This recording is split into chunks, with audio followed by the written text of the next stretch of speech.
संगत जी, आज के सत्संग की शुरुआत करते हैं और इनवाइट करते हैं सदा ठाकुर आंटी को। सदा आंटी प्लीज आएं और स्टार्ट करें, सत्संग की शुरुआत करें।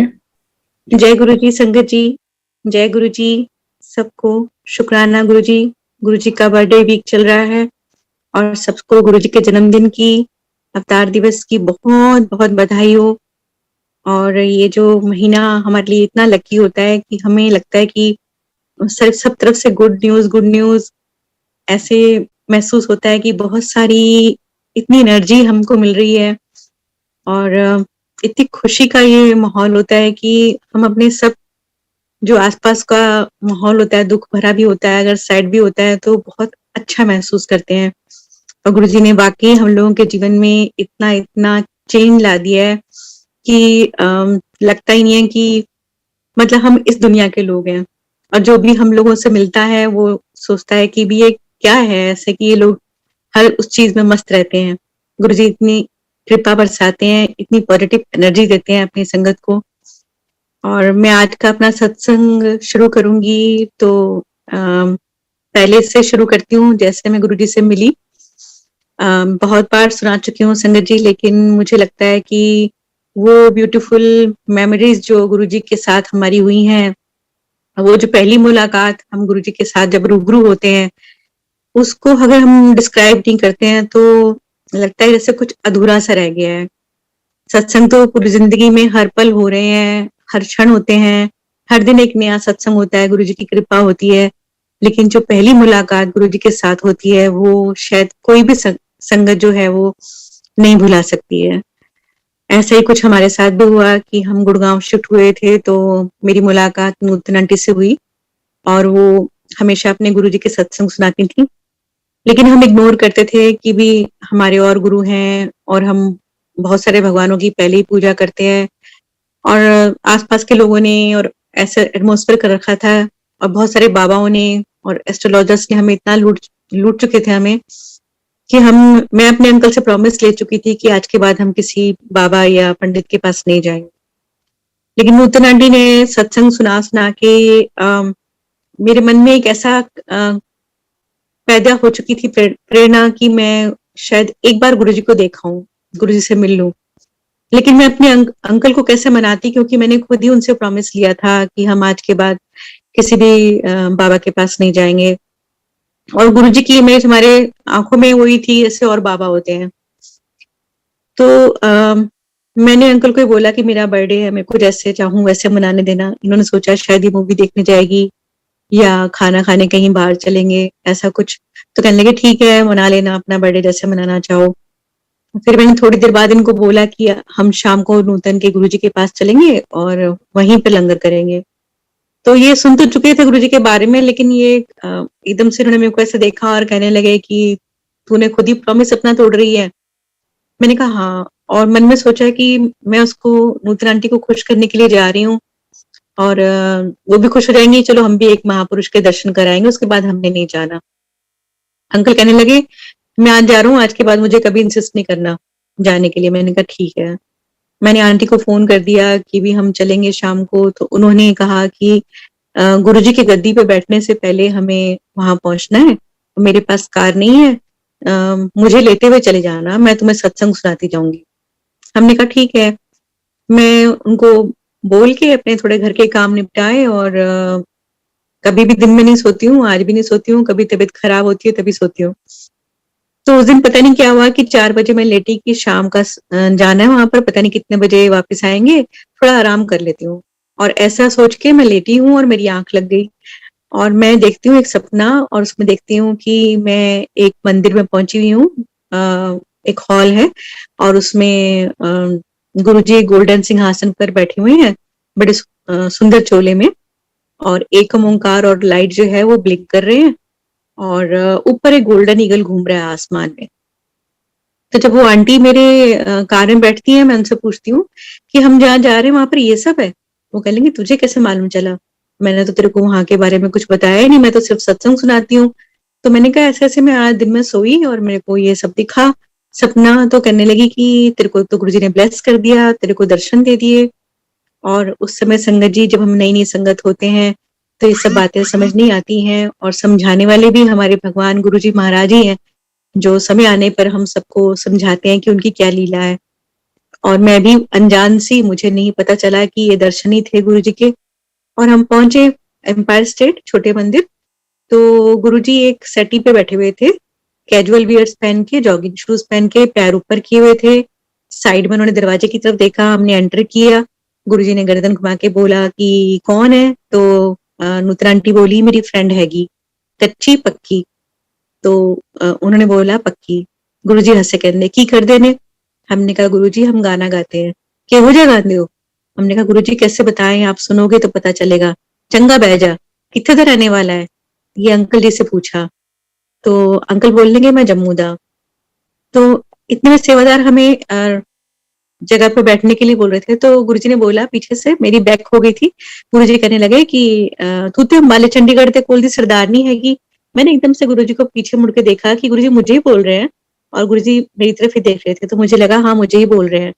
मैं एकदम से कांप गई थी, मेरे रोंगटे खड़े हो गए, क्योंकि मैं एक सिख बॉर्न बेबी हूँ और मैं अडॉप्टेड हिंदू फैमिली में थी। उन्होंने मेरा पालन पोषण किया था, लेकिन इसके बारे में मेरे इन लॉज तक को नहीं मालूम था कि मैं एक सिख बॉर्न बेबी हूँ। और हमने ज्यादा लोगों से अपनी घर की बातें शेयर भी नहीं की थी। मेरी जो स्कूल कॉलेज टाइम की फ्रेंड्स थी वो भी बहुत दूर दूर चली गई थी, किसी का मेरे से कोई अब कांटेक्ट नहीं था। तो मेरे को लगा कि मैंने गुरुजी को कब बताया, गुरुजी को कैसे पता चल गया। फिर मैंने सोचा नूतन आंटी से तो मैंने अपनी पर्सनल बात कोई शेयर ही नहीं करी, तो गुरुजी को कैसे मालूम चल गया। मुझे क्या मालूम था कि तीनों जहान के मालिक, सारे जहान के मालिक मेरे सामने बैठे हैं, वो परमात्मा है, उन्हें सब कुछ पता है। लेकिन तब अकल नहीं थी, मैं अपना दिमाग लड़ा रही थी। तो मैं बैठ गई, तो एक सेवादार अंकल आए, उन्होंने मेरे हाथ में चाय प्रसाद का गिलास थमा दिया। मैंने पीना शुरू किया। पीते पीते मेरे गले में बहुत एक समस्या थी बहुत सालों से, और उसके लिए मैं बहुत सारी मेडिसिन खा चुकी थी, होम्योपैथिक, एलोपैथिक, आयुर्वेदिक, जो जो कोई बताता था वो सब मैं खाती थी, लेकिन वो ठीक ही नहीं होके दे रही थी। तो जैसे ही मैंने चाय प्रसाद पिया तो मुझे लगा कि वो सब कुछ मेरा ठीक हो रहा है गले में। मैंने फिर दिमाग लड़ाया कि इसमें लौंग दालचीनी डली हुई है, और शायद ये टाइमली रिलीफ है, इसके बाद फिर वैसे ही हो जाएगा। लेकिन उस दिन के चाय प्रसाद पीने के बाद से लेके आज तक वो समस्या मेरे को दोबारा नहीं हुई। जय गुरु जी। और मुझे नहीं मालूम था कि वो चाय प्रसाद जो है वो डिवाइन प्रसाद है, क्योंकि सत्संग सुने थे, और जब हम नई संगत होते हैं तो हम उसको अनमने मन से सुनते हैं, पूरा नहीं सुनते हैं। आज भी हम कभी कई बार गलतियां कर देते हैं। हम जग की भूल भुलैया में खो जाते हैं, सत्संग में जाते हैं, प्रॉपर सत्संग नहीं सुनते हैं, प्रॉपर लंगर की तरफ ध्यान नहीं देते हैं, प्रॉपर शब्द की तरफ ध्यान नहीं देते हैं। तो ये गलतियां हम तब भी कर रहे थे, अब भी कर रहे हैं। तो उस समय तो मेरे को समझ नहीं थी, और मैंने नूतन आंटी के सत्संग को बहुत अनमने मन से सुना हुआ था, तो मुझे नहीं मालूम था कि ये डिवाइन प्रसाद है और इस प्रसाद को ग्रहण करने से हम लोगों का कल्याण होगा। तो जब चाय प्रसाद पीने के बाद मेरे को ये अच्छा लगने लगा, तो मैंने इसको अपने तक ही रखा था, उस समय किसी से शेयर नहीं किया था। ना ही मालूम था कि सत्संग शेयर करने होते हैं, इससे भी कल्याण होता है, तब इतनी अकल नहीं थी। उसके बाद क्या हुआ कि बच्चों ने काफी परेशान किया मेरे को कि मम्मा कहाँ ले आए हो, क्या है ये, बर्थडे सेलिब्रेशन है क्या? तो मेरे को तो अच्छा लग रहा था, क्योंकि वहां पर शब्द चल रहे थे, गुरुजी का नूर मुझे अपनी तरफ खींच रहा था, वो ऑरा जो थी वो मुझे बहुत अच्छी लग रही थी। लेकिन बच्चे जो थे उनका अपना कहना था, क्योंकि वो पहली बार ऐसी जगह पर गए थे, उनको समझ नहीं आ रही थी कि क्या करना है। तो हमने लंगर किया, लंगर करके हम लोग बाहर से ही बाहर जाने लगे। तो किसी ने बताया कि भी आपको ना फिर से लाइन में लग के गुरुजी से आज्ञा लिए बगैर नहीं जाना है। तो हमने कहा ठीक है, हम फिर से लाइन में लगे। मैंने मत्था टेका, गुरुजी कहने लगे ऐश करो आंटी। मैंने गुरुजी को बहुत ब्लैंकली देखा कि मेरी जो पोजीशन चल रही है, मेरा तो सब कुछ छिन चुका है, और मैं एकदम हाई प्रोफाइल लाइफ से एकदम लो पे आ चुकी हूँ, और नौकर चाकर भी चले गए हैं, सब कुछ बुरा बुरा हो रहा है, और गुरुजी कह रहे हैं ऐश करो आंटी। तो अंकल ने मत्था टेका, तो गुरुजी कहने लगे वीरवार नू आई तो 5.25 ग्राम दा सोने दा ओम बना के ले आई। अब अंकल ने मुझे बड़े गुस्से से देखा, मैंने अंकल को देखा, मैं भी डर गई। हमारी पूरे रास्ते लड़ाई होती चली गई। अंकल कहने लगे तूने मेरे को फिर से फंसा दिया, ये वो। अब यही था कि जहां भी किसी भी बाबा के पास जाते थे तो वहाँ यही होता था कि भी ये ले आओ, वो ले आओ, ऐसा कर दो, तुम्हारा नाम हो जाएगा, ऐसा कर दो, ये कर दो। तो हमें लगा कि हम फिर दोबारा से मतलब ऐसे ही किसी उसमें फँस गए हैं। तो घर जाते समय लड़ाई हुई हमारी, अंकल कहने लगे तभी इनके इतने अच्छे लंगर चल रहे हैं और बहुत सुंदर-सुंदर चोले पहन के बैठे हुए हैं, सबसे ओम लेते होंगे। सॉरी गुरुजी, हमें बिल्कुल अकल नहीं थी उस समय और बहुत नादान थे हम, जो हमने आपको मतलब ऐसा सोचा। तो घर आ गए, घर आके नूतन आंटी का फोन आ गया सुबह। उस समय क्या होता था कि नई संगत को गुरुजी के पास बिठाते थे और पुरानी संगत उनको छोड़ के ऊपर कहीं उनको जगह मिल जाती थी, वहां चले जाते थे। कुछ बातें तो नूतन आंटी के सामने हुई थी गुरुजी से, कुछ बातें नूतन आंटी को नहीं पता चली कि हमारे साथ गुरुजी ने क्या बात करी। तो मैंने सारा बताया कि बाद में ऐसे-ऐसे हुआ, अब तो मैं नहीं जाऊँगी। वो कहने लगी तू तो बहुत लकी है। मेरे 14 साल से रिश्तेदार आ रहे हैं, कोई होशियारपुर से, कोई कहीं से, गुरुजी उनको बात भी नहीं करते हैं, ऐसे-ऐसे इशारा करते हैं और निकाल देते हैं बाहर। और तेरे को तो पहले दिन गुरुजी ने इतना ब्लेस कर दिया। अब यकीन मानिए संगत जी कि मुझे तो कुछ अकल नहीं थी और मैं अंकल से भी डरी हुई थी। तो मैंने नूतन आंटी को बोला नहीं, नहीं मैं तो नहीं जा पाऊँगी, अब मेरे बस की नहीं है। मेरे घर में पहले ही कलेश हो गया है। वो कहने लगी नहीं, नहीं आपको जो गुरुजी ने बोला वो करना है। हमने घर में डिस्कस किया, सलाह करी और फिर ये सोचा कि पहले ही हमारी बहुत परेशानियां चल रही हैं, कहीं ऐसा ना हो कि भी कुछ और बुरा हो जाए। चलो ये भी करके देख लेते हैं। हमने लड़ते झगड़ते सोने कॉम बनाया, गुरुजी के पास पहुंचे थर्सडे को। हम लाइन में लगे हुए थे, गुरुजी ने दूर से देखा, कहते ले आई। तो अंकल ने ऐसे सर हिलाया, पास पहुंचे, गुरुजी ने हाथ किया, हमने उसमें लॉकेट रख दिया। ओम था सोने का, 5.25 ग्राम का। तो गुरुजी ने कहा डेट ऑफ बर्थ की है। इनकी तरफ देखा था तो इनको ही बताना था, तो इन्होंने अपनी डेट ऑफ बर्थ बताई। बताने के बाद गुरुजी ने कहा कि काले धागे विच एनु मंडे नु काले धागे विच पाके एनु गले विच पा लई। तो इन्होंने बड़े रिलैक्स में मेरी तरफ देखा कि अरे तो मतलब ब्लेस करके गुरुजी ने वापस दे दिया। तो मैंने सोचा कि शायद सिंगिंग के लिए गुरुजी ने ये नजर वजर के लिए जैसे ताबीज देते हैं, ऐसा गुरुजी ने ब्लेस करके दे दिया इनको। और मैं एकदम से बोली गुरुजी मेरे वास्ते। तो गुरुजी कहते ਤੁਹਾਡਾ इको कनेक्शन हैगा। मैं समझ नहीं पाई पंजाबी में, गुरुजी ने इतनी जल्दी बोल दिया। तो आसपास की संगत में जो लोग बैठे थे उन्होंने बताया मुझे कि गुरुजी कह रहे हैं कि एक जना घर से आता है वो ब्लेस हो जाता है तो सारे ब्लेस हो जाते हैं। मैंने मन में बुड़बुड़ किया, ये तो आना ही नहीं चाह रहे थे, चलो ओम इनको मिल गया, कोई नहीं।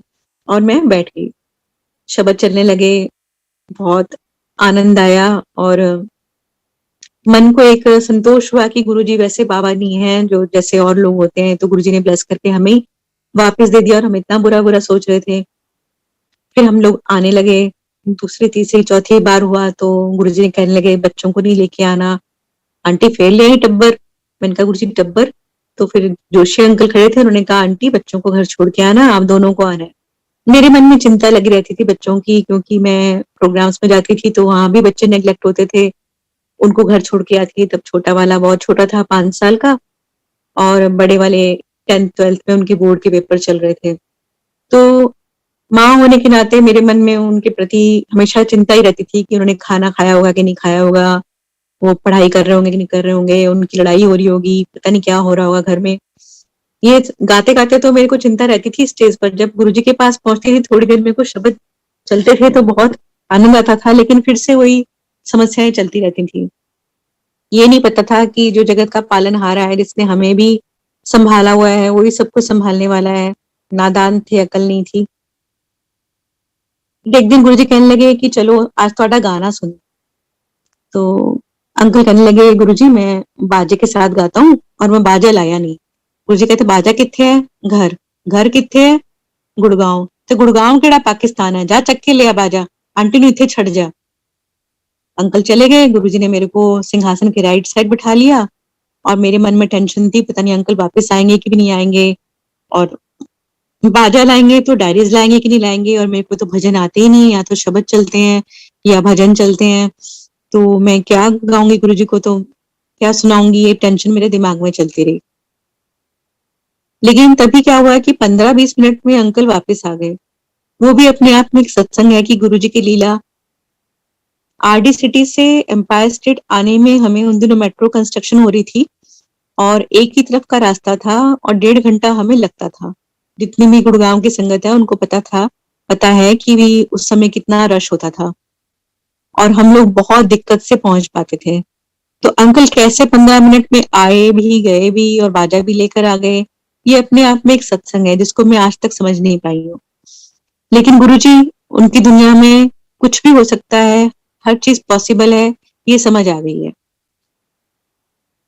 फिर काफी देर बाद गुरुजी ने इशारा किया बाजा निकालने के लिए, तो मैंने नोटिस किया कि काफी संगत चली गई है और कुछ संगत रह गई है। तब गुरुजी कह रहे हैं बाजा खोलो। तो अंकल ने एक गजल सुनाई और मैंने सर ढक के शब्द सुनाया गुरुजी को, प्रभ डोरी हाथ तुम्हारे। और उसके बाद मैंने गुरुजी को बोला, गुरुजी भजन सुनाऊं? डरते डरते पूछा था कि आता तो कुछ है नहीं, 1-2 भजन ही आते हैं, लेकिन गुरुजी ने अगर 2 के बाद तीसरा बोल दिया तो मैं क्या सुनाऊंगी। तो गुरुजी ने बोला, नहीं नहीं तू मैं शब्द भजन सुन सुन के बोर हो गया, तू मैंने लता दा गाना सुना कोई ओल्ड जा। आसानी तो हो गई संगत जी की मैं गाने गाती थी इवेंट्स में, लता जी के, आशा जी के, पंजाबी भी और सब गजलें वगैरह। लेकिन गुरुजी के सामने कौन सा गाना सुनाऊं, ये एकदम कंफ्यूज हो गई। हाथ पैर से पसीने छूटने शुरू हो गए, घबरा गई एकदम से। और मैंने डायरी देखनी शुरू करी। डायरी देखी तो उसमें मेरे को तुम ही मेरे मंदिर, तुम ही मेरी पूजा दिखाई दिया। मैंने अंकल से पूछा, ये सुना दो? अंकल कहते हाँ हाँ बिल्कुल ठीक है। समझ कुछ आ नहीं रही थी, लेकिन जो होता जा रहा था वो हम करते चले जा रहे थे। सुनाया, गुरुजी को बहुत पसंद आया। अब हम सोचते हैं कि हमने सुनाया, लेकिन वो गुरुजी की मर्जी थी कि वो ही गाना हमारी आंखों के सामने आया और वही हमने गुरुजी को सुनाया। और वही एक संगत के थ्रू हमें मालूम चला कि गुरुजी का वो फेवरेट सॉन्ग था, गुरुजी कई बार सुनते थे। तो जो भी चीज होती है गुरुजी के साथ हमारी या सत्संग में, वो गुरुजी की लीला होती है। हम ये सोचें कि हमने किया है या हमने सुनाया या उसने किया, नहीं, सब गुरुजी की मर्जी से हो रहा है। आज भी सब कुछ गुरुजी की मर्जी से हो रहा है। तो गुरुजी बहुत खुश हुए, संगत भी खुश हुई, गुरुजी ने ब्लेस किया और हम घर चले गए। उसके बाद ये सिलसिला चलने लगा और गुरुजी हमें बुलाते रहे। काफी जब संगत चली आती थी तो तब हम लोग गुरुजी के सामने गाते थे। अब गाने सुन सुन के गुरुजी ने हमारा बहुत सारा कल्याण किया, जो उस समय हमें समझ नहीं आ रहा था। लंगर खिला के, गाने सुन के, और हम लोग छुपते थे गुरुजी से कि भी आज शायद हम जल्दी चले जाएंगे, बच्चे नेग्लेक्ट नहीं होंगे, लेकिन हम किसी भी कोने बैठे हैं गुरुजी की निगाहें हम तक पहुंच जाती थी। और संगत जी, मैंने कई बार ऐसा महसूस किया कि वहां पर जब हम बैठे होते हैं, हम शब्द सुन रहे होते हैं, तो उस समय गुरुजी के पास से जो एक ऊर्जा फ्लो करती है, रेज होती हैं, वो मल्टी कलर्स की रेज होती हैं, वो ऐसे घूमती है पूरी हॉल में, या जहां जहां हम बैठे होते हैं, ध्यान मगन होते हैं। वो कई बार मैंने महसूस किया और तब मैं सोचती थी कि शायद ये मेरा खुद का एक्सपीरियंस है। लेकिन फिर मैंने बाद में कई सत्संग सुने तो उसमें मेरे को क्लियर हो गया कि हाँ, ऐसा होता है कि वो रेज गुरुजी के पास से सारी संगत को छूती हैं। इसलिए कई बार बोलते हैं ना कि सत्संग में जो है हमें मोबाइल और ये सब चीजें यूज नहीं करनी चाहिए। पूरा आंखें बंद करके उन शब्दों का मनन करना चाहिए और ध्यान देना चाहिए, चाहे हमें समझ आए चाहे ना आए। उसके बाद क्या हुआ कि एक बार मैं बच्चों के लिए मूंग की दाल बनाकर आ गई और ये था कि जल्दी जल्दी गुरुजी के पास पहुंचूं और ऐसा ना हो कि गुरुजी पहले गद्दी पे बैठ जाएं और मैं लेट हो जाऊं। मोटिव तो यही था कि भाई सुबह से जागी हुई थी, पहले रिकॉर्डिंग पर गई थी, उसके बाद घर आई और खाना बनाते समय जब मैंने घड़ी देखी तो मेरे को लगा कि मैं लेट हो जाऊंगी। तो मैंने मूंग की दाल बनाई जल्दी से और बड़े वाले बेटे को बोला कि तुम फुलके बना देना, और मैं गुरुजी के पास आ गई। लेकिन जब लंगर आया मेरे सामने तो मेरा ध्यान एकदम बच्चों की तरफ चला गया और मैंने सोचा कि ये मैं क्या करके आई हूँ। बच्चों ने तो ठीक से खाना भी नहीं खाया होगा और मतलब मैं यहाँ पर इतना अच्छा अच्छा लंगर खा रही हूँ। पनीर है, छोलिया है, 5-5 तरीके की मिठाई है। और ये चीज मैंने ये बात किसी से कुछ कही नहीं कि मतलब मैं मन में सोच रही हूँ, ना अंकल को पता ना किसी को पता। तो जब मैं लंगर करने के बाद गुरुजी के पास काफी देर तक बैठी भी रही, गाने भी सुनाए गुरुजी को। उसके बाद गुरुजी ने आज्ञा दी कि चलो तो जैसे जाने लगे तो एक दो आंटियों ने बोला कि गुरुजी आपको वापस बुला रहे हैं।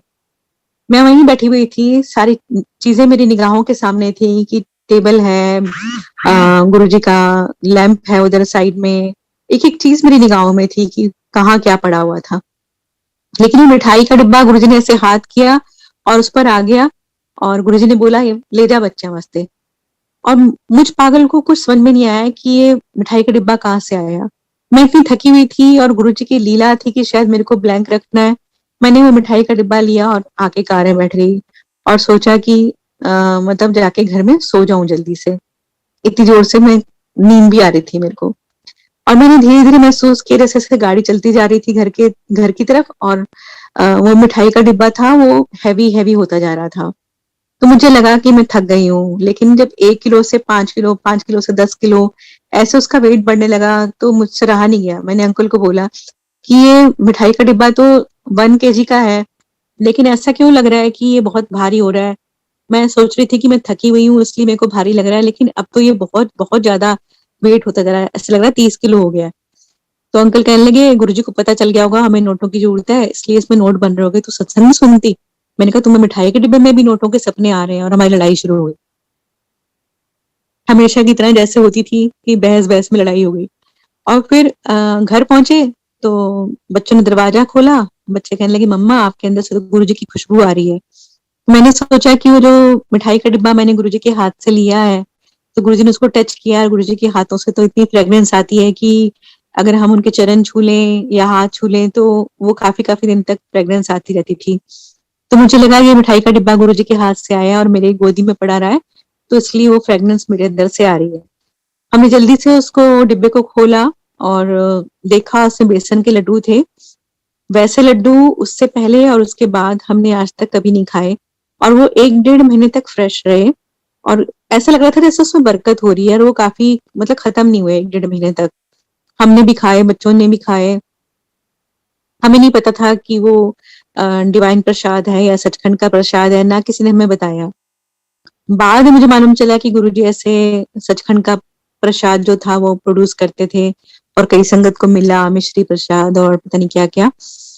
लेकिन मुझे शायद नहीं आज्ञा थी कि मैं उसको बचा के रखूँ या जो भी गुरुजी की लीला थी, ना मैंने उसमें कोई अपना लॉजिक लगाया, ना मैंने अपना दिमाग लगाया कि ठीक है, जो गुरुजी ने दिया वो ब्लेसिंग थी हमारी और हमने उसको बहुत प्यार से खाया और फिर हम गुरुजी के पास आने लगे, गुरुजी ने बहुत कृपा करी।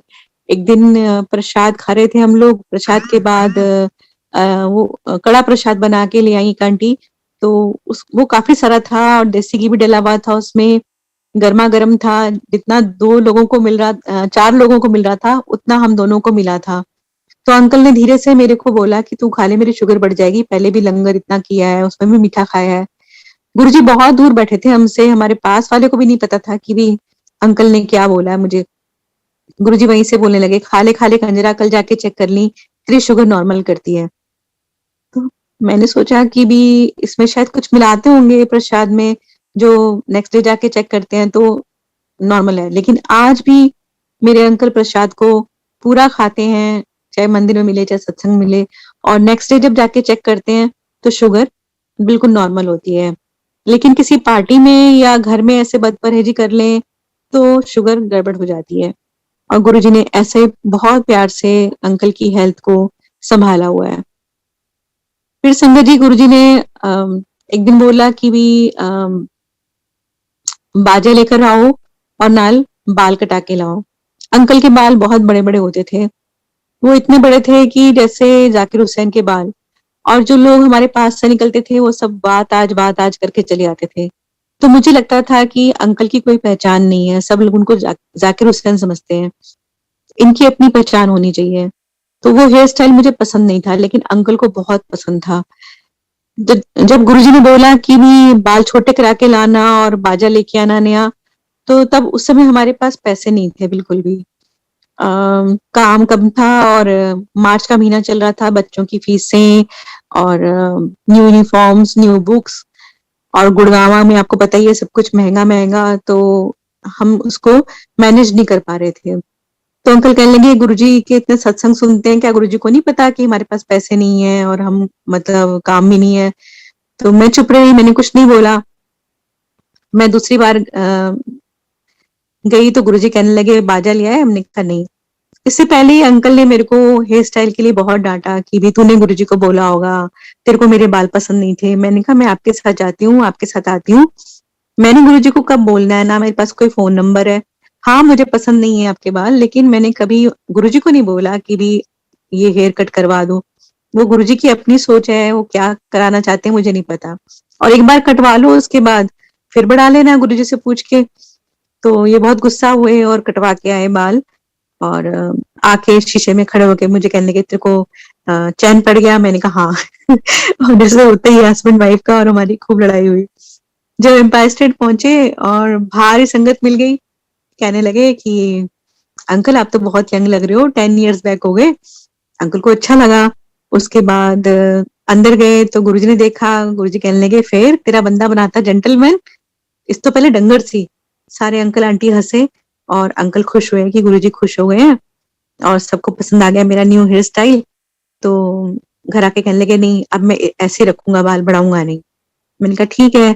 तो फिर गुरुजी ने कहा कि नवा बाजा। हमने कहा गुरुजी हमारे पास काम नहीं है अभी। वो आंदा रहेगा काम बथेरा, नवा बाजा लेकर आओ।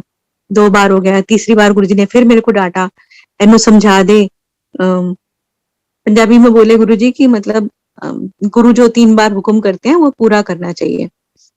अब पोजीशन तो बड़ी खराब चल रही थी, लेकिन फिर मैंने नूतन आंटी को फोन किया कि नूतन आंटी क्या करें। आंटी कहने लगी कुछ भी करो, पता नहीं गुरुजी क्यों कह रहे हैं, आप समझ नहीं पा रहे हो, आप बाजा लेके जाओ।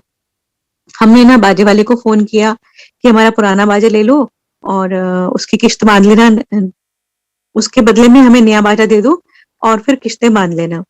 उसने बोला कि भी आपको आपका वो पुराना बाजा तो बहुत अच्छा है, वो किसी बच्चे के काम आएगा। तो हमने कहा कि लेकिन हमारे गुरुजी की आज्ञा हुई है, हमारे पास पैसे हैं नहीं और हमें नया बाजा चाहिए। वो कहने लगे जब गुरुजी की आज्ञा हुई है तो तुम्हारे गुरु मेरे गुरु, तो आप बाजा ले जाओ, 500 रुपए दे जाओ चाहे। तो इस तरीके से बाजा आ गया। लेकिन बाजा गुरुजी के पास ले जाना होता था जिस दिन, उसी दिन हमारे घर पे कोई ना कोई गेस्ट आ जाता था। अब गेस्ट को बोलते थे कि भी हम अपने गुरुजी के पास जा रहे हैं तो वो भी तैयार हो जाते थे, उनके साथ उनके बच्चे भी तैयार हो जाते थे। हम उनको मना नहीं कर पाते थे क्योंकि वो इतने जिद करते थे कि हम भी चलेंगे, हम भी चलेंगे। तो फिर हमें डर लगता था कि गुरुजी हमारे बच्चे नहीं आने देते तो इनके बच्चे ले जाएंगे, ये तो और भी शरारती हैं। तो हम उनको बहाना बनाते थे कि यार गुरुजी बैठे ही नहीं है, उनका फोन आ गया, ऐसे कुछ करके। सॉरी गुरुजी कि वो उस समय हमें झूठ बोलना पड़ा। ऐसा करते करते वो 27 मई हो गई। तो मुझे बहुत उस दिन पता नहीं गुरुजी ने कोई इंजेक्शन भर दिया था या क्या लीला रची थी कि मुझे उस दिन बहुत गुस्सा आया। वैसे मैं कभी इससे पहले अंकल पे इतना गुस्सा करती नहीं थी, उस दिन मैंने बहुत गुस्सा किया। मैंने कहा कि आज के बाद ना मैं आपको बोलूंगी नहीं कि एम्पायर स्टेट चलो, आप जब बोलोगे तब मैं जाऊंगी, लेकिन आज के दिन बाजा जरूर जाएगा। कुछ भी करो, मेहमानों को रफा दफा करो, कुछ भी करो, मेरे को ये बाजा वहां ले जाना है। गुरुजी इतने महीनों से बोल रहे थे, अब आ गया है तो हम लटकाए जा रहे हैं। तो किसी तरीके से क्या हुआ कि हम 27 मई को पहुंच गए गुरुजी के पास। तो गुरुजी ने इशारे इशारे में पूछा, बड़े प्यारे अंदाज में गुरुजी पूछते थे, जैसे बच्चे नहीं पूछते कि बाजा ले आए हो। और हमने इशारा करते थे तो वो खुश हो जाते थे, उनकी गाल एकदम लाल लाल हो जाते थे। उनको क्या मिलना था हमारे से, कुछ नहीं, हम तो एक साधारण से सिंगर हैं, ना कुछ आता है ना जाता है, लेकिन पता नहीं क्या उनकी भोलेनाथ की कृपा हुई कि उनको हम पसंद आ गए। और वो इतने खुश होते थे कि उनकी खुशी देख के हमारी खुशी और दुगनी हो जाती थी। तो उन्होंने इशारा किया और हाथ के इशारे से समझा दिया कि बाद में निकालना है। लेकिन उस दिन गुरुजी थोड़े से गुस्से में भी थे और उन्होंने बार बार कुछ बातें बोली और फिर कहने लगे कि मैंने हुन टूट जाना है। मैं तो हमने सोचा कि गुरुजी पंजाब जाने की बात कर रहे हैं। तो मैं मन में सोचने लगी गुरुजी मेरे से नाराज तो नहीं हो गए, मैंने घर में ऐसे बोल दिया कि मैं आज के बाद नहीं जाऊंगी। क्योंकि मेरे को मन में फीलिंग ऐसी हो रही थी कि गुरुजी अगर आप दूर चले जाओगे तो मैं आपसे कैसे मिलूंगी, मैं तो यहाँ ही बहुत मुश्किल से आ पाती हूँ। और मैं गुरुजी को एक टक देखती रही। फिर गुरुजी उठे, फिर पूछने लगे नवा बाजा ले आई। हमने कहा हाँ जी गुरुजी। तानू तो ब्लेस करके जाना है, तानू दोना दू, तानू का दी टेंशन हैगी, जाओ लेके आ बाजा। अंकल गए बाजा ले आए। गुरुजी यूं गए यूं आए, एकदम से अपने रूम से चोला चेंज करके कैजुअल वियर्स पहन के आके नीचे बैठे। और फिर उन्होंने अंकल ने एक पंजाबी गाना सुनाया। मैं भी उस दिन पंजाबी गाना तैयार करके लेके गई थी, लेकिन गुरुजी ने मेरे को कहा, साथ वाले अंकल को किसी को बोला कि उनको बोलो ये गाना। तो वो अंकल मेरे से कहने लगे कि गुरुजी कह रहे हैं कि आप वो गाना सुनाओ जो आपने बैसाखी पर बड़े मंदिर में सुनाया था। संगत जी, बीच में थोड़े सत्संग मिस हो गए हैं, लेकिन जो जो मुझे याद आ रहा है मैं वो सुनाती जा रही हूँ। तो मैंने सोचा कि मैंने बैसाखी पर कौन सा गाना सुनाया था, तो मुझे याद आया कि मैंने लग जा गले लता जी का सुनाया था, तो मैंने गुरुजी को वो सुनाया। जब वो मैं गा रही थी तो मेरी गुरुजी के साथ 2 बार आंखें मिली। मैं गुरुजी की तरफ देख नहीं पाती थी गाते समय, क्योंकि बड़ी शर्म सी भी आती थी और थोड़ा बहुत ऐसा लगता था कि गुरुजी का पता नहीं क्या रिएक्शन होगा। तो उस दिन मेरी 2 बार आंख मिली गुरुजी से, तो मेरे एकदम रोंगटे से खड़े हो गए कि जो अ, मतलब मैं गाना गा रही हूँ ये यथार्थ में होने जा रहा है कि गुरुजी पंजाब चले जाएंगे और गुरुजी मेरे से नाराज हो गए हैं और शायद अब गुरुजी, मतलब मैं गुरुजी से मिल नहीं पाऊंगी। तो ये समझ नहीं आ रही थी कि क्या लीला हो रही है। इतने में गुरुजी ने फिर जैसे मैंने गाना खत्म किया, गुरुजी कहते अच्छा चलो। तो हमने कहा गुरुजी बाजा। गुरुजी कहते ये ब्राउन कलर में बनवाया है, व्हाइट नहीं था। हमने कहा नहीं गुरुजी इतनी जल्दी व्हाइट नहीं बनता है, कलकत्ता से बनकर आते हैं। गुरुजी कहते चंगा बाद विच व्हाइट करा लें। हमने कहा अच्छा। तो हमने कहा गुरुजी बाजा ब्लेस। हाँ हाँ हो गया कल्याण। तो हम सोच रहे थे गुरुजी इस पे मंत्र करेंगे, कुछ जल वल छिड़केंगे। तो हमें क्या पता था कि गुरुजी की निगाह मात्र से, उनके कहने मात्र से हम ब्लेस हैं। ये तो एक लीला गुरुजी ने रचनी थी जो रची है। हम आगे घर अंकल उस दिन रियलाइज करने लगे कि ये जगह तो बहुत अच्छी है। चलो कोई बात नहीं, हमें देर से मिली है और देर से समझ आई है। अब मैं जो गुरुजी ने उस दिन बोला था कि यहाँ पर सबको सब कुछ मिलेगा, लेकिन उसके अपने कर्मों के हिसाब से। किसी को 1 साल लग सकता है, किसी को 2 साल, किसी को बहुत साल और किसी का 2 दिन में भी काम हो सकता है। तो अंकल को रियलाइज हुआ कि शायद मुझे ही कुछ सुधरने की जरूरत है। गुरुजी तो बहुत अच्छे हैं। और एक रास्ते में बोलते बोलते तो मैं मन ही मन गुरुजी का थैंक यू कर रही थी कि गुरुजी चलो इनको मतलब अपने अपने चरण से लगा लिया है। और मेरी हमेशा ये अरदास रहती थी गुरुजी से कि गुरुजी मेरे को आपके पास आने में बहुत अच्छा लगता है, लेकिन अगर यही नहीं आए तो मैं क्या करूंगी। इसलिए इनको जोड़ो और ये खुद आए, क्योंकि इनका बार बार ये नेगेटिव हो जाते थे। इनको लगता था कि भी कुछ हो तो रानी है, कुछ हो तो रानी है, क्या होगा, मेरे पास काम कम है। एक बार क्या हुआ था बीच में कि नवंबर से लेके फरवरी तक, पता नहीं दिसंबर से फरवरी तक अंकल ने सोचा कि मेरे को 2 लाख का बिजनेस होगा, इवेंट्स आएंगे तो मैं गुरुजी के पास जाऊंगा। तो इन्होंने जाना बंद कर दिया। तो मेरे को बड़ा बुरा लगता था।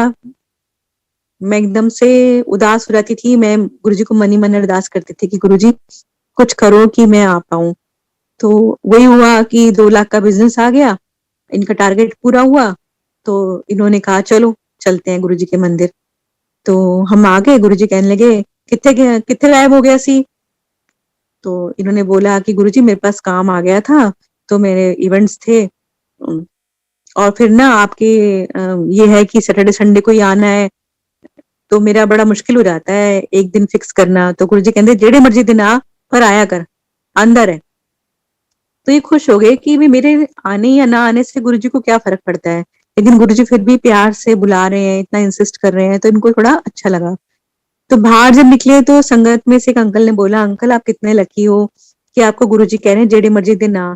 यहाँ तो मतलब किसी को 6-6 महीने नहीं आने देते गुरुजी, किसी को 15 दिन के बाद बारी आती है, किसी को 1 महीने बाद बारी आती है। आप कितने लकी हो। तो इनको और अच्छा लगा कि गुरुजी कितना प्यार करते हैं।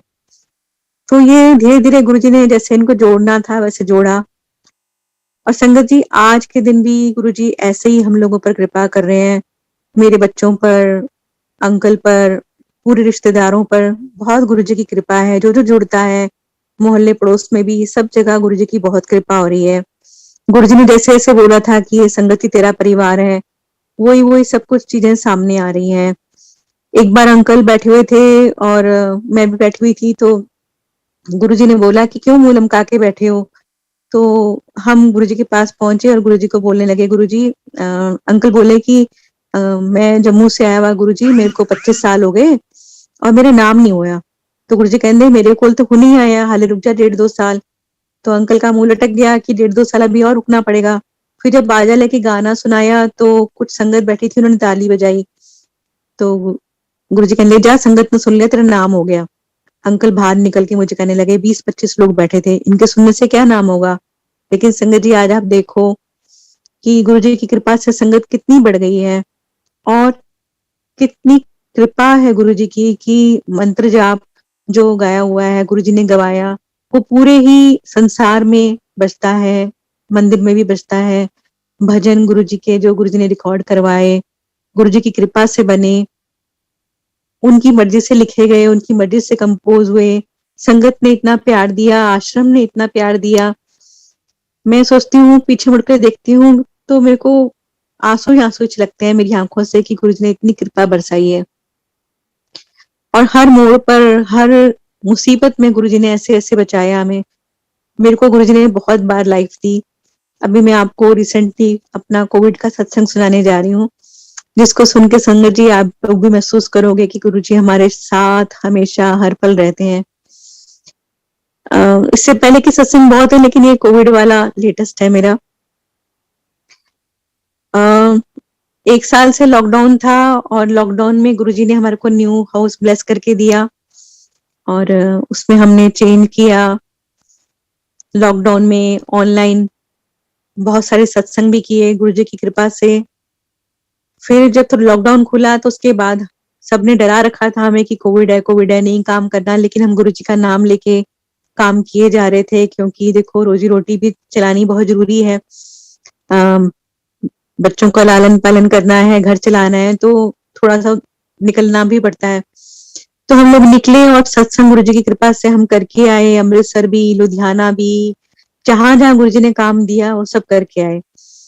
17 अप्रैल तक बहुत स्मूथली हम लोग अच्छे से गुरुजी की कृपा से काम करते जा रहे थे। 1 मई को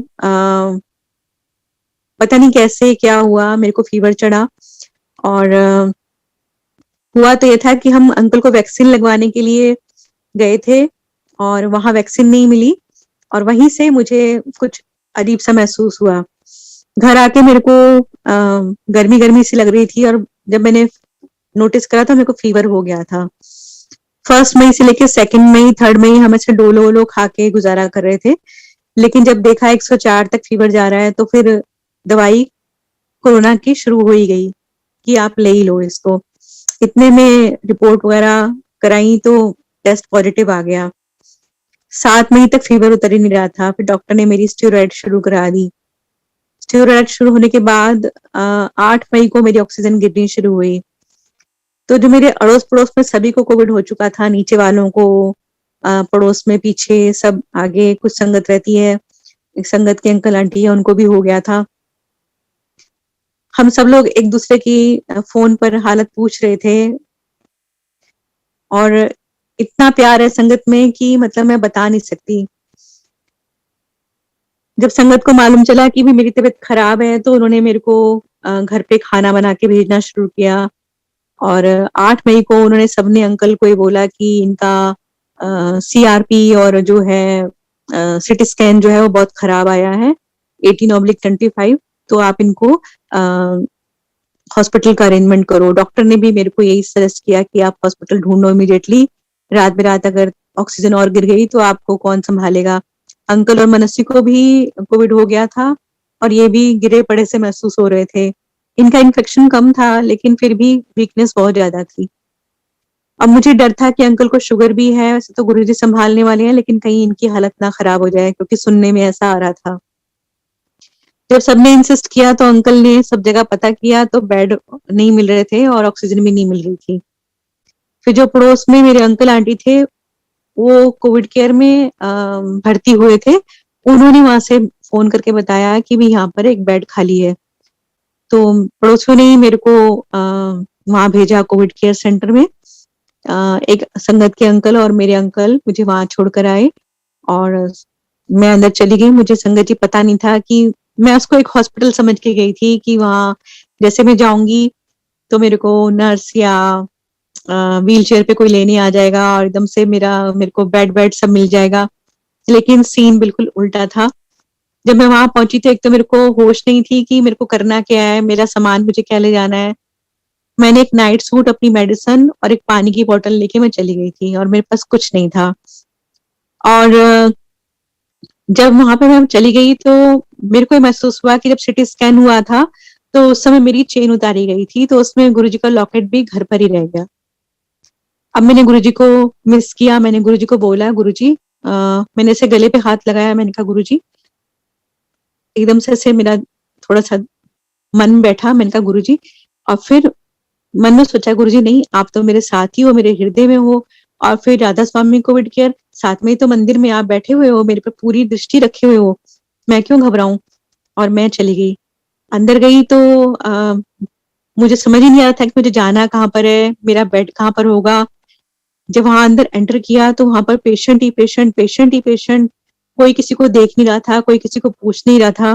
काफी 15-20 मिनट हो गए मुझे खड़े खड़े, तब किसी ने पूछा आप नए आए हो, मैंने कहा हाँ जी। तो उन्होंने बोला कि भी आपका कौन सा वार्ड है, मैंने कहा, मैंने अपनी स्लिप दिखाई तो उन्होंने मेरे को इशारा कर दिया, मैं उस तरफ चली गई। वो A5 वार्ड था। तो उसमें जाने के बाद मेरे को समझ नहीं आ रहा था कि मुझे यहाँ पे अब किससे पूछना है, सब अपने में मस्त थे। एक बेड खाली था, मैं उस पर बैठ गई और मैंने अपनी पानी की बोतल से पानी पिया। तो इतने में मेरे पड़ोसी बेड पर जो थे उन्होंने मेरे से पूछा आप अभी एडमिट हुए हो, मैंने कहा हाँ जी। तो उन्होंने मुझे बताया कि भी यहाँ कोई नहीं पूछेगा, आपको सब कुछ अपने आप ही करना होगा, मैंने कहा अच्छा। तो इतने में किसी ने मेरे को एक बेड वो शीट लाके दी और ब्लैंकेट लाके दिया, मैंने खुद ही बिछाया और खुद ही उसके ऊपर लेट गई, क्योंकि मेरे को तो बहुत ही वीकनेस लग रही थी और मैं समझ नहीं पा रही थी कि मुझे करना क्या है। लेकिन जब उन्होंने बोला कि यहाँ पे कुछ केयर नहीं होगी, अपने आप ही सब कुछ करना है, तो मैंने फिर गुरुजी को याद किया, मैंने कहा गुरुजी ठीक है, अपने आप संभालना, भेजा है तो अपने आप ही देखना। इतने में चाय किसी ने पूछा कि चाय पियोगे, चाय मिल रही है। मेरे में जाने की हिम्मत तो नहीं थी, लेकिन उन्होंने ही ला दी मेरे को और मैंने पी ली। मैंने गुरुजी का मंत्र जाप मन ही मन शुरू कर दिया और मैंने चाय प्रसाद की तरह उसको ग्रहण किया। 5 बजे मैं एडमिट हुई थी शाम को, और 7 बजे फिर वहां पे लंगर आ गया। वो लंगर भी किसी ने मेरे को ला कर दे दिया, क्योंकि मेरे को तो लाइन में लग के जाने की हिम्मत ही नहीं थी। साथ वाले बेड वाले अपने लिए लेके आते थे, वो मेरे लिए भी ले आते थे, तो मैंने वो भी खा लिया। अभी तक कोई डॉक्टर नहीं आया था, कुछ नहीं हुआ।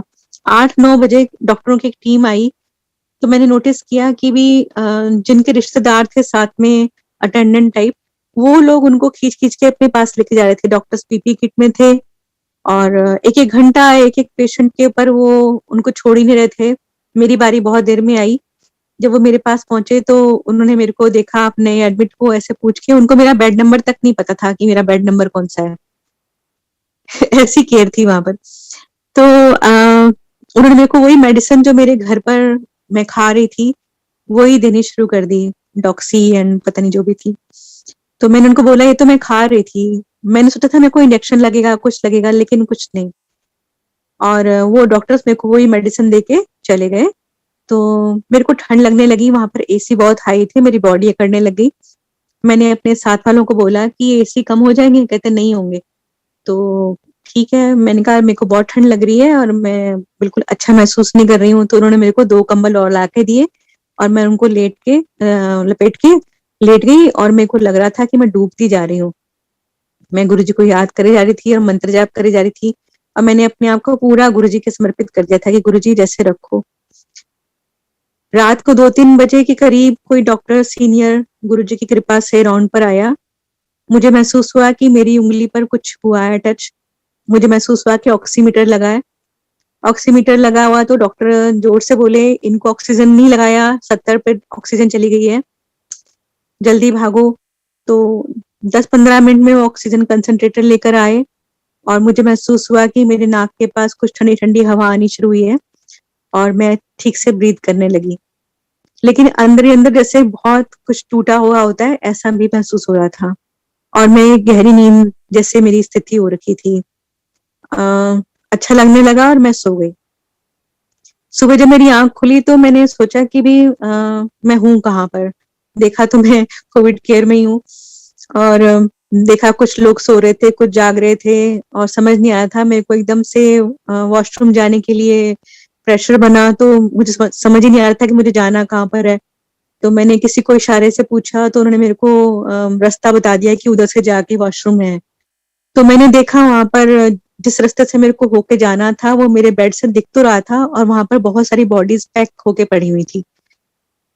मैंने एकदम मेरा दिमाग चकरा गया। मैंने कहा ये क्या है, और एकदम से गुरुजी को याद किया। मैंने कहा गुरुजी बिल्कुल संभालो, ये क्या है, ये तो बहुत नेगेटिविटी है जो दिख रही है मेरे को सामने। पता नहीं ये सब किसकी दुनिया होंगी पूरी पूरी। नहीं नहीं गुरुजी, सबको संभालो, सब पर कृपा करो। ऐसे करते हुए मंत्र जाप करते हुए वॉशरूम को चली गई। वॉशरूम बहुत दूर था, पैदल जाना पड़ा। और मैं चली तो गई, लेकिन जब मैं वॉशरूम करके हाथ धो के वापस उस आंगन तक पहुंची जहां पर सब लोग अपने अपने पेशेंट की वेट कर रहे थे वॉशरूम के बाहर, वहां मेरी आके हिम्मत एकदम गिर गई और जैसे पसीने से छूटे और मैं गिर गई। मुझे नहीं मालूम कि मैं कहाँ हूँ। तो जब मुझे होश आया तो मेरे को किसी ने चेयर पे बिठाया हुआ था और पूछ रहे थे कि आपके साथ कोई नहीं है, आप अकेले हो, आप अटेंडेंट नहीं लेकर आए, आपका वार्ड कौन सा है, आपका बेड कौन सा है। इतने सारे क्वेश्चन सब लोग एक साथ मेरे से करने लगे। मुझे समझ नहीं आ रहा था कि मैं किसका क्या जवाब दूं। मैंने सिर्फ उनको इशारे से अपना वार्ड बता दिया। वो सब मुझे मेरे बेड तक छोड़ के चले गए। मुझे महसूस हुआ था कि काफी मेरे को चोटें लगी हुई हैं। आके मुझे ये भी महसूस हुआ कि शायद उस पीरियड पर मेरी ऑक्सीजन और गिर गई होगी। आते ही मैंने अपने आप फटाफट अपना वो जो था ऑक्सीजन कंसंट्रेटर उसको दोबारा से अपना लगाया और मेरे को ठीक से ब्रीथिंग होने लगी। तो मैंने वहां पूछा, मैंने कहा यहाँ पे कोई वॉशरूम पे ले जाने के लिए अटेंडेंट वगैरह नहीं मिलेगा? कहते नहीं, यहाँ पर तो कुछ नहीं है, आप किसी अपने रिलेटिव को बुला लो। तो मेरे को ये लग रहा था कि अंकल भी बीमार है, मनस भी बीमार है, तो मेरे पास आएगा कौन, और जो भी आएगा उसको मैं इतने हाई रिस्क जोन में बुला के उसको भी बीमार कैसे कर दूं। मैंने इसलिए अपने घर में किसी को कुछ नहीं बताया कि मेरे साथ क्या हो रहा है। अच्छा, तब तक मेरे को कोई इंजेक्शन नहीं लगा। कुछ रात 9 तारीख को मैं एडमिट हुई थी और 10 तारीख की रात को मुझे इंजेक्शन लगाया उन्होंने। तो मुझे बताया गया था कि आपको सुबह शाम दोनों टाइम 2-2 इंजेक्शन लगेंगे। मैंने पूछा है कौन से इंजेक्शन है, तुमने मुझे कोई नाम नहीं बताया। बहुत पेनफुल प्रोसीजर था वो भी। और 11 की सुबह मुझे कोई इंजेक्शन नहीं लगा। 11 की रात को मेरे को एक इंजेक्शन लगाया, एक नहीं लगाया। मैंने काफी उनको बोला, मैंने कहा जब कल रात को लगाया था तो 2 लगाए थे, तब डॉक्टर ने मेरे को बोला था कि 2-2 इंजेक्शन आपको सुबह शाम लगेंगे। तो कोई कुछ बोल के नहीं, बता के नहीं राजी था। तो मुझे बड़ा अजीब सा लग रहा था कि क्या कर रहे हैं, मतलब प्रॉपर मेरे को मेडिकेशन नहीं मिल रहा है, ना मेरे को स्टीम मिल रही थी ना कुछ और। तो मेरे को लग रहा था इससे तो मैं घर में ही रहती तो ज्यादा अच्छा था। नेक्स्ट डे मैं फिर वॉशरूम गई तो सेम वही हुआ कि मैं फिर दोबारा चली तो गई, लेकिन मैं आ नहीं पाई और मैं वहीं गिर गई। इन 2-3 दिन में मेरे को इतनी चोटें लग गई कि मेरे को कोहनी पर, घुटने पर, पेट पर, ठोडी पर, नाक पर, और एक दिन तो मैं इतनी जोर से गिरी कि मेरे दोनों टीथ आगे के आधे आधे टूट गए और अब मैं खाना भी ठीक से नहीं खा पा रही थी। तो मैं गुरुजी को याद की जा रही थी, तो मैं गुरुजी को ये प्रार्थना करती कि गुरुजी मेरे को ऐसे पैक करके नहीं जाना है, पैक होके नहीं जाना है, और मेरे को सिर्फ एक बार घर पहुंचा देना। मुझे मालूम है आप मेरे अंग संग हो, मैं स्वरूप नहीं है मेरे पास तो क्या हुआ, आप मेरे अंग संग हो। और मंत्र जाप करती रहती थी। 12 तारीख की शाम को 6 बजे मैं मंत्र जाप कर रही थी और मैं कंबल में लेटी हुई मतलब मंत्र जाप कर रही थी, क्योंकि 7 बजे जो मंदिर से आता था मंत्र जाप रिले होता था, उसको मैं रोज तो ज्वाइन करती थी, लेकिन वहां नहीं कर पा रही थी क्योंकि मुझे फोन की सुधि नहीं थी। ना मैं उसको प्रॉपर चार्ज कर पाती थी, ना वो कहाँ है फोन ये भी नहीं पता होता था। सबके फोन कॉल्स आ रहे थे, मैं वो भी नहीं उठा पाती थी। तो मुझे मालूम ही नहीं था कि फोन कहाँ पर है, मेरा बैग कहाँ पर है, होश ही नहीं थी पूरी। 12 तारीख की शाम को जब मैं मंत्र जाप कर रही थी तो संगत जी एक कच्चे पीले रंग की बटरफ्लाई मेरे बेड के चारों तरफ घूमती है, 4-5 राउंड काटती है और मंत्र जाप करे जा रही हूँ। मेरे को एकदम से चेहरे पे खुशी भी आ गई कि मैं सत्संग सुनती हूँ कि गुरुजी किसी न किसी रूप में आते हैं। तो मैं सोचती थी कि गुरुजी तो गुरुजी ही हैं, उनको हम किसी रूप में क्यों देखें कि बटरफ्लाई है, पीकॉक है। लेकिन उस दिन जब वो बटरफ्लाई घूमी तो मेरे को इतनी खुशी हुई। वो सिर्फ मेरे बेड के इर्द गिर्द घूमी और कहीं नहीं गई। मैं सोच रही थी मैं उसका वीडियो बना लूं या मैं उसकी फोटो खींच लूं। जब तक मैं अपना फोन ढूंढती, कंबल हटाती, तब तक वो बटरफ्लाई उड़ गई। और उस दिन से संगत जी बिना किसी प्रॉपर मेडिकेशन के मेरी अ, जो ऑक्सीजन थी वो 93 पर आ गई, जो 70 पे चली गई थी और 70 से 83 पे ही रह रही थी, वो 93 पर आ गई और मैं अच्छा फील करने लग गई। मेरी आंखों में गुरुजी के शुक्राने के आंसू थे, लेकिन मैं किसी को शेयर नहीं कर पा रही थी कि ये हुआ क्या है। मैंने डॉक्टर को बोला कि मेरी ऑक्सीजन ठीक हो गई है, मैं घर चली जाऊं। तो कहने लगे ऐसे कैसे, कोई खेल है बच्चों का? हम 10 दिन से पहले मतलब छोड़ते नहीं है किसी को। मैंने नेक्स्ट डे फिर डॉक्टर को बोला कि भी मेरे को घर भेज दो, मैं घर जाना चाहती हूँ। तो उसने बोला कि नहीं अभी तो ऐसा है, आपको कोविड मैंने कहा कोविड मेरे को 1 मई से हुआ था, मैं 9 मई को यहाँ पर आई थी और मेरा ऑक्सीजन लेवल ठीक हो गया है। तो उसने बोला नहीं नहीं अभी नहीं, अच्छा चलो 1 दिन और रुको। इतना जब उसने बोल दिया तो मैंने उससे कोई बहस नहीं करी कि भी कहीं ऐसा ना हो कि मुझे फिर 10 दिन के लिए रुकना पड़े। मन में सोचा था केयर तो यहाँ पे नहीं हो रही है, जो भी काम कर रहे हो मेरे गुरुजी कर रहे हैं।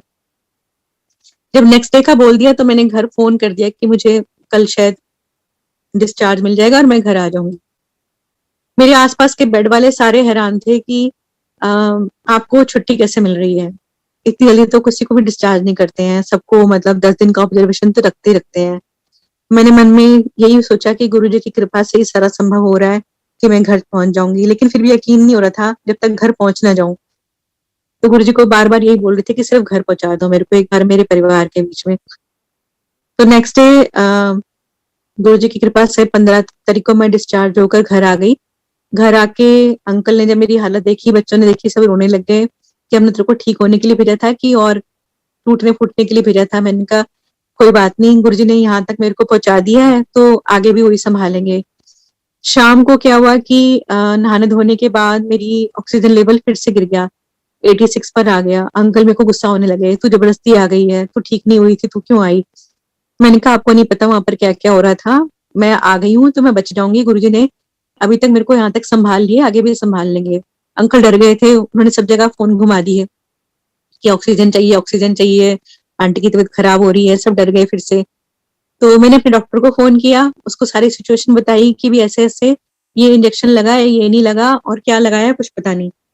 तो उन्होंने बोला आप जाके कल टेस्ट कराओ, सीआरपी लेवल चेक कराओ, तो उसी से सारा क्लियर हो जाएगा।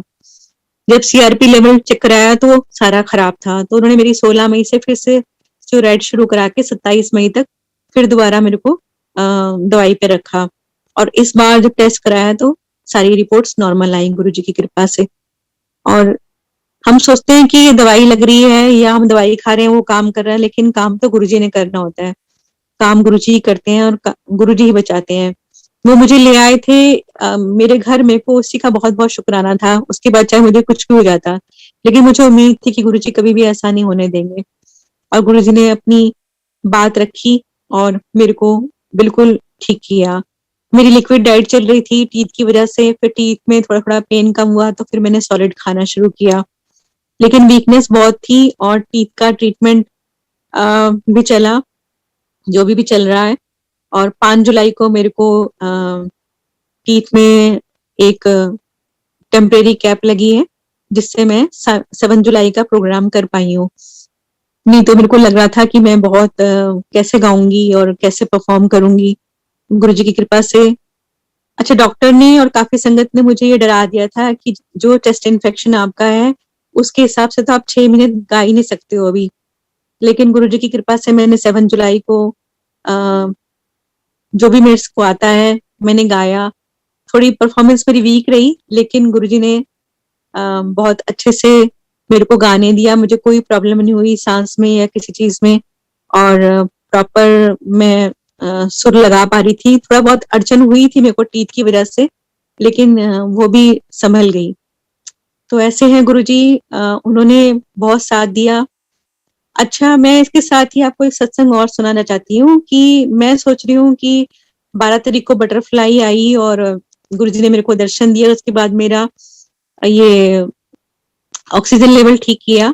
लेकिन देखिए इसका जो पूरा सबूत गुरुजी क्या देते हैं, वो सत्संग अभी अधूरा रहता था, वो अब कंप्लीट होता है। कैसे कि जो मेरे पड़ोस में अंकल रहते हैं, उन्होंने मेरी बड़ी सेवा करी। उन्होंने 7-8 दिन तक खाना बना के भेजा। गौरव सेठ अंकल है, हनी आंटी है, उन्होंने बहुत केयर करी। लेकिन जब मैं हॉस्पिटलाइज हुई तो इतना प्यार उनका कि आपस में संगत रोई कि भी सदा आंटी हॉस्पिटल चले गए हैं, क्या होगा, क्योंकि उन दिनों इतनी नेगेटिविटी फैली हुई थी, ऐसी ऐसी न्यूज आ रही थी कि सब घबराए पड़े थे और मेरा इन्फेक्शन बहुत ज्यादा था, इस वजह से वो बहुत डरे हुए थे। तो उन्होंने एक आंटी को फोन किया, नीलू आंटी, नीलू भाटिया आंटी, सेक्टर 46 में मेरी पुरानी पड़ोसन है। तो उनको फोन किया कि भी आंटी, सदा आंटी तो हॉस्पिटल चले गए, क्या होगा, रोने लगे अंकल। तो नीलू आंटी कहने लगी, मैंने रात को इस सपने में देखा है, मतलब 2-3 दिन जब मैं हॉस्पिटल एडमिट थी तब अंकल ने आंटी को फोन किया होगा। तो आंटी ने कहा कि अंकल आप घबराओ मत, मैंने रात को ही देखा है कि गुरुजी आंटी को ठीक कर रहे हैं। तो अंकल को थोड़ा सेटिस्फेक्शन हुई कि जब किसी को सपने में गुरुजी ने बता दिया है तो वाकई गुरुजी ने ठीक किया होगा। जब मैं वापस आई हॉस्पिटल से और काफी दिन के बाद आंटी का फोन आया मेरे को, और आंटी ने मेरे को उसी दिन का बताया जिस दिन बटरफ्लाई मेरे पास आई। और गुरुजी कहने लगे, उनको दिखाई दिया सपने में कि मैं मंदिर में हूँ। जो उन्होंने मेरे को सपना बताया वो मैं आपके साथ शेयर कर रही हूँ। नीलू आंटी ने देखा कि मैं मंदिर में हूँ, बहुत सुंदर अच्छे ड्रेसेस में और बहुत सुंदर लग रही हूँ। और गुरुजी की एक फोटो है जिसमें मंजी पे बैठ के गुरुजी कुछ खा रहे हैं, बाहर हॉल के बाहर जो जगह है रंगोली के पास, वहीं उसी बेड पे गुरुजी ने मेरे को लिटा दिया है। और फिर गुरुजी नीलू भाटिया आंटी के अंकल को, भाटिया अंकल को कहते हैं कि जो तूने संगत के लिए प्रसाद बनाया है चने का, वो बहा के आ जा। तो अंकल कहते हैं, क्यों गुरुजी, प्रसाद क्यों बहाना है? तो गुरुजी कहते हैं कि जो मैं कह रहा हूँ वो बहा दो, चने बहा के आ जाओ। और वो भाटिया अंकल चने बहा के आ जाते हैं।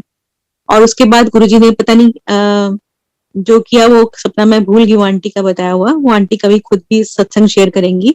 और गुरुजी कहने लगे कि चलो ये ठीक हो गई।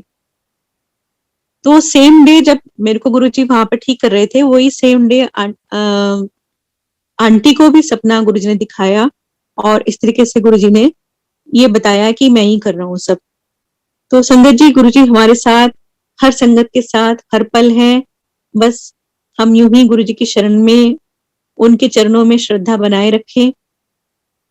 संगत इतना प्यार करती है कि मेरे को तो कई बार बहुत ही इतने आंसू आ जाते हैं कि इतनी केयर कौन करता है, अपने रिश्तेदार भी नहीं करते हैं, सब अपने मतलब के होते हैं। जितना दो लो, मतलब बदले का चलता है कि भी ये किया है सामने वाले ने तो हम ये करेंगे। लेकिन संगत में, गुरु परिवार में और गुरुजी और हमारे बीच में ऐसा नहीं चलता है। चाहे हम गुरुजी को याद करें ना करें, चाहे हम उनका नाम जपे ना जपे, लेकिन गुरुजी को हमारी हमेशा फिक्र रहती है। बस सिर्फ मन से एक बार जो भी अरदास है या जो भी हम याद करते हैं, तो गुरुजी को दिल से जब भी याद करते हैं, गुरुजी साथ ही होते हैं। एक बार नहीं, गुरुजी ने मेरे को 2-3 बार न्यू लाइफ दी है, वो भी सत्संग में आपसे शेयर करूंगी। अभी ये जो कोविड का है, इसका सत्संग करना बहुत जरूरी था, क्योंकि ये मेरे मन पे एक वो था कि मैं जरूर शेयर करूं संगत से कि गुरुजी ने कितनी बड़ी विपदा से बचाया है। इधर घर पे भी अंकल को और मनस्वी को उनकी तबीयत खराब नहीं होने दी। मेरे मन में चिंता थी कि उन्हें कौन देखेगा, तो बड़ा बेटा, उसकी ड्यूटी आईपीएल में लगी हुई थी और उसको होटल वाले छोड़ नहीं रहे थे कि आईपीएल जब तक चलेगा तब तक वो होटल से बाहर भी नहीं जा सकता। उसका रोज कोरोना का टेस्ट होता था। वो बेचारा दुखी होता था वहां पर, मम्मा ये रोज मेरा टेस्ट करते हैं उन खिलाड़ियों के लिए, ताकि उनको कुछ ना हो जाए। तो मैं कहती थी जो गुरुजी कर रहे हैं अच्छा है, बस शुक्राना करते चले जाओ। लेकिन जब मैं हॉस्पिटल जा रही थी तो मेरे मन में ये था कि इन दोनों को कौन देखेगा। तभी आईपीएल बंद हो गया और उसको छुट्टी मिल गई और वो घर पर आ गया। ये देखो गुरुजी की प्लानिंग। और उसने अपने पापा और भाई को संभाल लिया आकर। मन में चिंता थी कि गुरुजी कहीं उसको तो नहीं हो जाएगा, उसकी भी रक्षा करना। और गुरुजी ने उसको भी कुछ नहीं होने दिया, वो प्रॉपर सबको देख पाया। और जब मैं हॉस्पिटल से आ गई उसने मेरे को भी देखा। तो ये गुरुजी की लीला है, उनकी प्लानिंग है। कई बार हम घबरा जाते हैं, लेकिन गुरुजी बोलते हैं कि चिंता मत करो, मैं हूं हमेशा और हमेशा ही रहूंगा। चाहे कोई आपका साथ दे ना दे, लेकिन गुरुजी जब भी, मैंने तो अपनी जिंदगी में देखा है कि जब भी मैं अकेली पड़ जाती हूँ, हर बार जैसे कभी कोई दुख होता है, तो गुरुजी के अलावा कोई नहीं होता हमारे पास, गुरुजी ही होते हैं, कोई काम नहीं आता, सिर्फ गुरुजी बिना, और सिर्फ संगत काम आती है। तो क्यों ना हम गुरुजी का ही सिमरन करें, क्यों ना हम उनकी राह पे चलें, क्यों ना वही सब चीजें ओबे करें जो गुरुजी बोलते हैं, हमें दिन रात समझाते हैं अपने शब्दों के माध्यम से, भजन के माध्यम से। फिर भी हम गलतियां करते हैं, फिर भी हम सब वही करते हैं जो गुरुजी नहीं पसंद करते। मेरा संगत से ये अनुरोध है कि वो सब करें जो गुरुजी चाहते हैं। सबसे पहले तो मैं ये अनुरोध करूंगी कि स्वरूप जो है उनको एडिट करना, उनके ऊपर लिखना, वो बहुत बुरी चीज है, उसको करना बंद करें। जब तक मेरे में ज्ञान नहीं था, मैं भी इन सब चीजों को शेयर करती थी, मैं फेसबुक पे भी गुरुजी की फोटो अपलोड करती थी, सत्संग शेयर करती थी। फिर जैसे जैसे समझ आई, गुरुजी समझ देते गए, ऐसे लोगों का साथ देते गए और समझ आती गई। इसलिए बार बार मैं भी आपसे अनुरोध करती हूँ कि स्वरूप को एडिट नहीं करें, उस पर कुछ मत लिखें, क्योंकि स्वरूप जो है गुरुजी के साक्षात दर्शन है। सपने में भी गुरुजी के साक्षात दर्शन है। आपके ऊपर जो गुरुजी कृपा कर रहे हैं, अमृत वर्षा दे रहे हैं किसी स्वरूप में, उसका भी शोर ना मचाएं। आप देखेंगे कि मतलब ये आपकी पर्सनल ब्लेसिंग है। मैं शेयर करूंगी कि मेरे घर में भी गुरुजी अमृत वर्षा करते हैं, लेकिन हम कभी शोर नहीं मचाते कि भी आ, हमारे घर में अमृत वर्षा हो रही है, आओ दर्शन करो। ये हर इंसान की अपनी ब्लेसिंग है, गुरुजी का आपके साथ कनेक्शन है, उसका आप एक शो ऑफ मत करो। वो क्या है, कब किसकी नजर लग जाएगी, कब टोक लग जाएगी, कब कौन नेगेटिविटी दे देगा आपको, इसलिए इन सब चीजों से बचो और गुरुजी के ऊपर और सिर्फ गुरुजी के ऊपर ध्यान दो, उनके साथ कनेक्शन जोड़ो, उनके बताई हुई राह पर चलो, इधर उधर नहीं डोलो, फालतू की अफवाहों पर ध्यान मत दो, सिर्फ और सिर्फ गुरुजी। शायद ज्यादा तो नहीं हो गया मेरा प्रवचन, मुझे नहीं मालूम, लेकिन जो गुरुजी बुलवाते जा रहे हैं मैं वो बोल रही हूँ। और संगत से मेरा पूरा अनुरोध है कि गुरुजी को, गुरु से मांगने की भी जरूरत नहीं है। मैंने गुरुजी से कभी नहीं मांगा, इस बार कोविड में गुरुजी को बोल दिया कि गुरुजी मेरे को सिर्फ घर भेज दो, मुझे ऐसे पैक होके नहीं जाना है, मैं सिर्फ गाते बजाते आपके चरणों में जाना चाहती हूँ। और यही हमेशा गुरुजी से अरदास करती हूँ। पहले भी जब गुरुजी फिजिकल फॉर्म में थे, तब भी मैं गुरुजी को ये बोलती थी कि गुरुजी मेरे को आपके पास आना अच्छा लगता है, मैं आपके पास आना चाहती हूँ, आपके दरबार में बैठना चाहती हूँ, मेरे अंकल को जोड़ो, मुझे आपसे और कुछ नहीं चाहिए। और गुरुजी मेरी झोलियां भरते चले गए, क्या क्या देते चले गए, मुझे कुछ समझ में नहीं आया। आज मैं मुड़ के देखती हूँ तो मेरी झोलियां छोटी पड़ गई हैं। गुरुजी इतनी कृपा बरसा रहे हैं, इतना कुछ मेहर करते हैं, जिंदगी दे रहे हैं, सेहत दे रहे हैं। पैसा तो आने जाने की चीज है, कभी कम ज्यादा, लेकिन संतोष धन गुरुजी ने बहुत दिया है, बहुत। इतना सेटिस्फेक्शन महसूस करती हूँ मैं, मेरे बच्चे, मेरा परिवार, कि हम सेटिस्फाइड रहते हैं हर चीज में जो गुरुजी कर रहे हैं। बस शुक्राना शुक्राना शुक्राना, बहुत बहुत शुक्राना गुरुजी का, लख लख शुक्राना। दिन रात मैं और मेरे बच्चे, अंकल, हम गुरुजी का दिन रात शुक्राना करते हैं कि उन्होंने हमारे को किन किन चीजों से बचा रखा है। आज हम सोचते हैं कि हम लॉकडाउन में हैं, घर में कैद हैं, लेकिन पता नहीं हम घर से निकलते या हम बच्चे कहीं बाहर जाते, किसी बुरी संगत में फंस जाते, या किसी का एक्सीडेंट होता, किसी को कुछ होता, उन सब चीजों से गुरुजी ने बचा के हमें लॉकडाउन पे अपने घरों में सेफ रखा हुआ है। ये भी एक बहुत बड़ी ब्लेसिंग है। और इस तरीके से हम ये वर्चुअल सत्संग कर रहे हैं आपस में, अपने घर में बैठे हुए बड़े मजे से रिलैक्स में हम गुरुजी का नाम भी ले रहे हैं, जप भी रहे हैं, और संगत से भी जुड़े हुए हैं। ये भी एक बहुत बड़ी कृपा है गुरुजी की, जो हमें समझ नहीं आ रही है, लेकिन गुरुजी ने कैसे कैसे जोड़ा हुआ है संगत को पूरे विश्व में। अभी जैसे ये सत्संग मैं कर रही हूँ, ये ऑडियो कहाँ कहाँ पहुंच जाएगा और कैसे कैसे कौन कौन ब्लेस होगा, मैं भी सब लोगों के सत्संग सुन के ब्लेस होती हूँ। ये भी गुरुजी ने एक बहुत अच्छा माध्यम बनाया है, जो हमारी समझ से बाहर है। नहीं तो हजारों सालों की तपस्या करते, व्रत रखते, क्या क्या करते, तब जाके हमारा कल्याण होता। गुरुजी ने बहुत सिंपल सा, बहुत सुंदर सा ये रास्ता बनाया हम लोगों के लिए, हमारे कल्याण के लिए, संगत के कल्याण के लिए। इसके लिए भी बार बार गुरुजी का बहुत बहुत शुक्राना है। अंकल मुझे कंटिन्यू करना है कि हो गया? टाइम। आंटी, आप अगर कुछ और भी सत्संग शेयर करना चाहते हैं, आप प्लीज कर सकते हैं। नहीं, अगर कोई और भी क्यू में है तो फिर मैं बाकी का बाद सत्संग में आप कर ही का लूंगी। आंटी, आपके बाद बस महाराज से इजाजत लेंगे। तो अगर आप कुछ और सत्संग शेयर करना चाहते हैं, सो प्लीज शेयर कीजिए। ठीक है अंकल। Thank you. मैं एक सत्संग शेयर करूंगी कि जो भी गुरुजी के बर्थडे पर ही हुआ है। मैं वाटिका में शिफ्ट हुई थी पहले, वहां पे अपने नया घर लिया था। फिर वहां पे हमारा टाइम और सब कुछ अच्छा नहीं चला, तो हमने उसको सेल आउट करके सेक्टर 46 में रेंट पर आ गए थे। फिर रेंट से हम लोग यहाँ सेक्टर 57 में आ गए, अपना घर लिया। तो जब सेक्टर 46 में हम शिफ्ट हुए थे रेंट पर, तो मैं और मेरे नीचे वाले हम साथ ही शिफ्ट हुए थे किराएदार। तो हमारे घर में 1 अप्रैल को सत्संग हुआ। मैंने उनको भी बोला कि आप भी आ जाना। तो वो बड़े अनमने मन से गुरुजी के सत्संग में आए। तो होता ही है जैसे कि भी नई संगत है, उनको हम फोर्स तो कर नहीं सकते हैं। उसके बाद दोबारा सत्संग हुआ हमारे घर में, तो मैं उनको इनवाइट करने के लिए गई और मैंने उनको सिर्फ ये कहना था कि नीचे कार पार्किंग से हटा लेना, यहाँ पे हम जोड़ा घर बनाएंगे। मैं सिर्फ इतना कहने गई थी कि उन्होंने मेरी बहुत इंसल्ट करी कि भी हम किसी गुरु गुरु को नहीं मानते हैं, आप आइंदा कभी हमारे पास इनविटेशन लेके मत आना। मैंने कहा मैं तो सिर्फ आपसे हेल्प हेल्प वेल्प नहीं कर सकते हम किसी की कुछ भी। मैंने कहा सिर्फ अच्छा कार पार्किंग से हटा देना, हमें वहां पे जोड़े घर बनाना। ठीक है, ऐसे करके उन्होंने दरवाजा जोर से मारा और चली गई अंदर, वो जो आंटी नीचे थी। हमारे घर सत्संग हुआ और काफी गुरुजी ने कृपा बरसाई। उस दिन नारंग अंकल ने हमारे घर में सत्संग किया, अपने हार्ट से रिलेटेड सत्संग। और एक अंकल आए हुए थे, उनको हार्ट की प्रॉब्लम थी और उन्होंने समोसा प्रसाद लंगर प्रसाद सब किया, जबकि डॉक्टर ने उन्होंने उनको मना किया हुआ था कि भी मत खाना, आपका पता नहीं बाईपास है जो भी था होना था। तो वो प्रसाद खा के नेक्स्ट डे गए अपने डॉक्टर के पास, तो उनके सारे टेस्ट नॉर्मल आए और वो सारा सब कुछ ठीक हो गया। ये गुरुजी ने इतनी कृपा बरसाई उस दिन।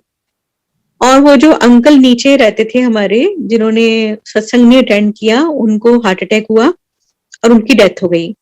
तो मैं मन में सोचती थी गुरुजी अगर वो आ जाते उस दिन और सत्संग अटेंड कर लेते तो शायद उन अंकल के साथ उनका भी उद्धार हो जाता और वो बच जाते। फिर मैंने कहा कोई बात नहीं गुरुजी, जैसी आपकी मर्जी। इस बात को काफी साल हो गए, 2017 में वो सत्संग हुआ था हमारे घर में, 17 या 18 की बात है।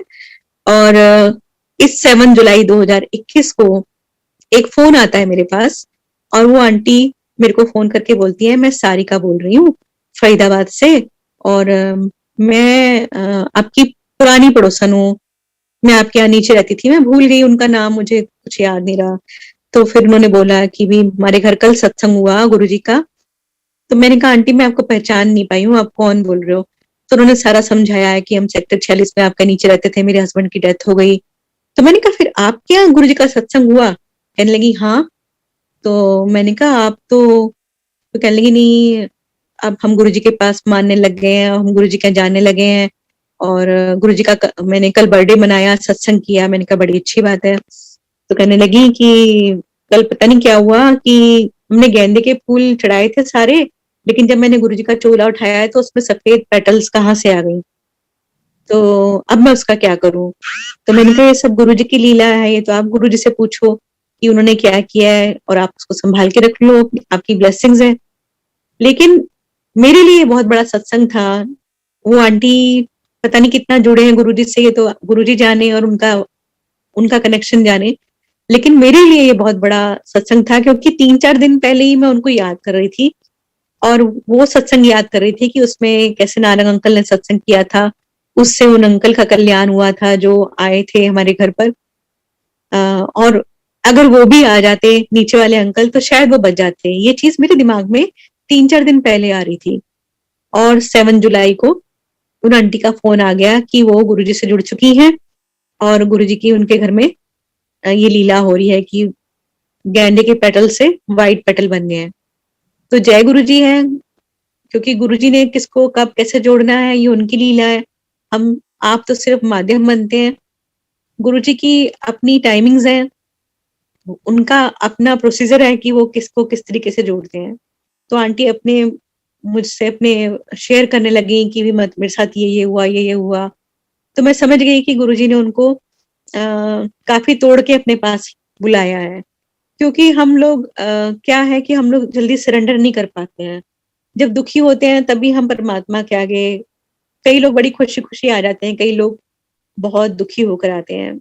तो ये गुरुजी की अपनी लीला है, उन्होंने कब किसको कैसे जोड़ना है और यहीं पर मैं अपने शब्दों को विराम देती हूँ और गुरुजी से ये प्रार्थना करती हूँ कि सब पर बहुत-बहुत कृपा बरसाएँ, सबको श्रद्धा और सबूरी दें, संतोष धन दें और सबको इस महामारी से बचाएँ, जिसने बहुत दुखी कर रखा है पूरे संसार को।